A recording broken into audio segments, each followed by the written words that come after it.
Boa noite, pessoal.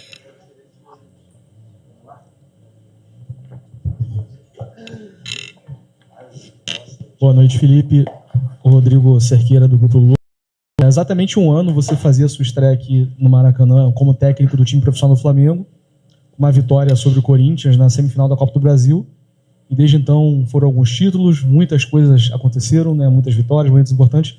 E hoje o time saiu com empate. Fica um gostinho de frustração para você por esse tropeço e esse um ano que você vem completando pelo Flamengo. O que também você pode fazer essa análise de tudo que passou até agora? Obrigado. Bom, verdade, um ano hoje, né, sensações incríveis naquele primeiro jogo. Desde então, cada vez mais e mais emoções, sensações diferentes, experiências, e venho melhorando, venho aprendendo muito, estudando muito para continuar evoluindo, porque não paramos de aprender nesse trabalho aqui. Todo dia é uma experiência nova e estou muito feliz. Já falei em outras ocasiões aonde eu estou. Estou muito feliz de estar liderando esse grupo de jogadores e acho que foi um prêmio viver um jogo desse nível hoje do banco de reservas ali. Foi um jogo altamente tático, muito estudado pelas duas partes. Foi um jogo muito intenso, mas uma intensidade europeia e difícil quando é primeiro contra segundo. Até então era, é claro, sempre é altíssimo nível e a balança sempre pode pender para qualquer um dos lados. Aqui. Boa noite, Felipe. Antes de fazer a pergunta, eu queria entregar para você um presente do Coluna do Fla por essa marca de um ano à frente do Flamengo. É uma marca difícil, né? Tanto que a última vez que aconteceu foi em 2020, né? E agora a pergunta aproveitando essa deixa de um ano à frente do Flamengo, trabalhar no Flamengo é complicado, ser técnico do Flamengo é complicado, a pressão ela é muito grande. E eu gostaria de saber quais foram os principais desafios que você vem encarando, que você está encarando à frente do Flamengo nesse um ano de clube. Primeiro, obrigado pelo presente. Prometo que eu vou usar amanhã para ir para trabalhar. Desculpa. Aqui, camiseta. Obrigado, tá? Muito obrigado. Os desafios são diários. Todo dia se apresentam novos desafios, novas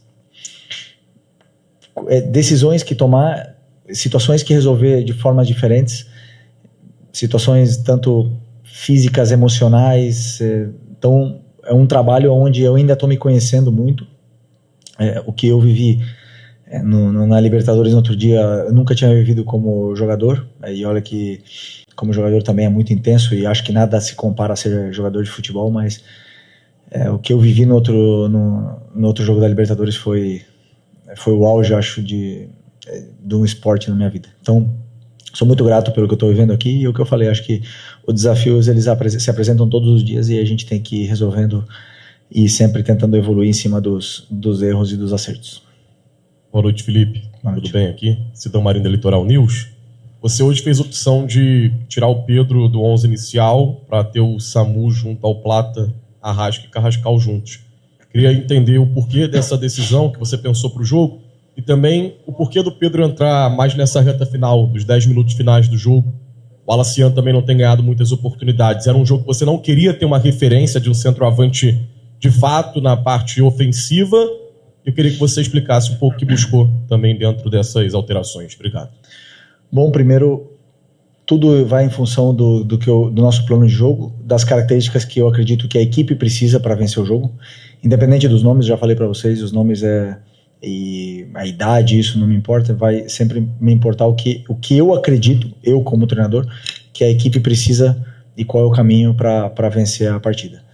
Nem sempre vou acertar, nem sempre, e às vezes acerto, às vezes erro, é normal do meu trabalho, mas são as minhas convicções. O Cruzeiro é o time que joga com a linha mais alta do campeonato. E isso foi assim no jogo de ida. E muitas vezes, se você não estica essa linha, se você não incomoda essa linha, você fica no seu campo jogando o jogo todo. Então a opção foi puramente estratégica pelo plano de jogo. Todas elas. E o Wallace, verdade, talvez seria um jogo hoje pro Wallace. Mas eu optei pelo Pedro porque eu também acreditava por onde estávamos entrando e que o Pedro poderia chegar para finalizar essa bola dentro da área. Então, naquele momento do jogo, eu optei por tirar o Arrascaeta e deixar ele na posição do Arrascaeta, e o Plata continuava fazendo os mesmos movimentos, até mesmo porque, para mim, na minha opinião, tanto o Plata como o Carrascal foram os melhores do time, então estava difícil realmente tirar, porque o time estava muito bem e estava sendo um jogo muito, muito equilibrado, a nível tático muito alto, e qualquer mudança tem uma consequência. Tanto é que o treinador deles também não trocava, e assim foi quase até o final. Felipe, Raíza Simplício da Gol Brasil e da revista Placar, parabéns aí por completar 1 ano, e você está muito perto de uma marca que não acontece desde 2011, que é um treinador começar e terminar a temporada como treinador do Flamengo.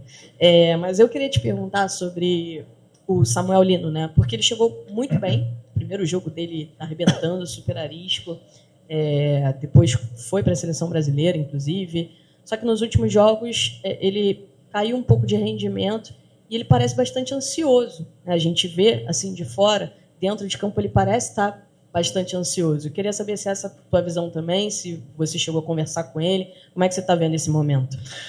Bom, primeiro que o Lino, todo mundo sabe da qualidade, ele já demonstrou quando ele chegou aqui, e todo jogador, e principalmente aqui no Flamengo, oscila, né? O Lino teve uma sequência muito pesada de jogos, muito difícil.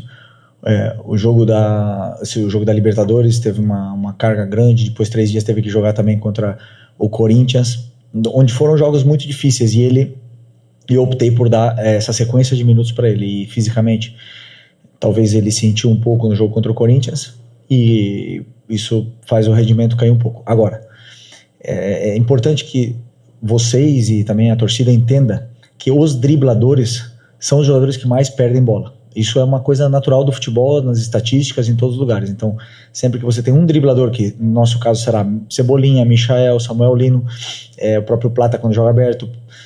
Então, são jogadores que são dribladores, e eles arriscam ou 1 contra 1 e se expõem muito. E uma das coisas que eu tentei muito hoje era explorar esse 1 contra 1 dele contra o William, mas o Cruzeiro dobra muito bem a marcação. Então vinha 2, 3 e não era um jogo fácil para ele, nível tático, e ele não teve uma performance do nível que ele vinha apresentando antes.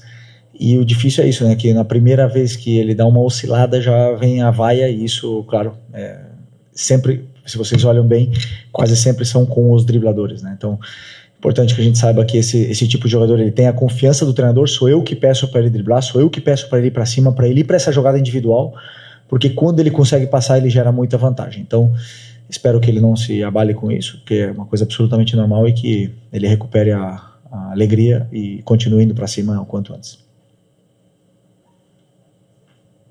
Felipe aqui, Renan Moura da Rádio Globo CBN. Queria entender o porquê que você segurou bastante até os 35, 36 minutos a segunda substituição em diante, e se me permite, queria entender hoje a situação do Juninho, que foi o primeiro jogador contratado nessa temporada e não vem sendo relacionado. Ele está treinando tão mal assim nos treinamentos no Ninho do Urubu. Queria entender o panorama dele dentro desse elenco hoje. Obrigado.